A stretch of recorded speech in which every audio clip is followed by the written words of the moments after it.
14 ফেব্রুয়ারি ভালোবাসা দিবস এবং 21শে ফেব্রুয়ারি ভাষা দিবসকে সামনে রেখে ফুলের রাজধানী হিসেবে খ্যাত যশোরের গদখালি পানিসরায় চলছে ব্যাপক প্রস্তুতি।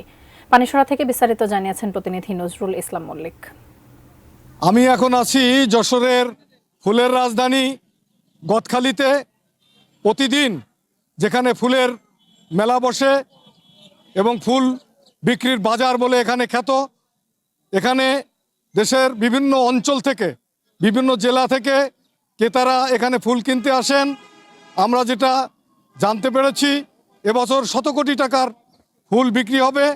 ফুলের দামও বেশি, বিশেষ করে দুটি দিবসকে সামনে রেখে 21শে ফেব্রুয়ারি আন্তর্জাতিক ভাষা দিবস, ভালোবাসা দিবস 14ই ফেব্রুয়ারি, এই দিবসকে সামনে রেখে ফুলের বেচা কিনা অনেকটা বেড়েছে। এই দুটো দিবসে বিশেষ করে গোলাপ এবং গাঁদা ফুলের ব্যাপক চাহিদা রয়েছে। চাষিরা অনেক লাভবান হচ্ছে বলে আমাদেরকে ইতিমধ্যে জানিয়েছেন এবং ক্রেতা এবং বিক্রেতাদের এখানে সমাবেশ ঘটছে। আমরা অনেক ক্রেতাদের সঙ্গে কথা বলেছি এবং বিক্রেতাদের সঙ্গে কথা বলেছি।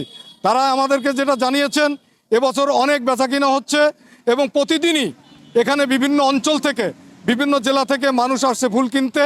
এই ছিল যশোর থেকে ফুলের বাজারের সর্বশেষ।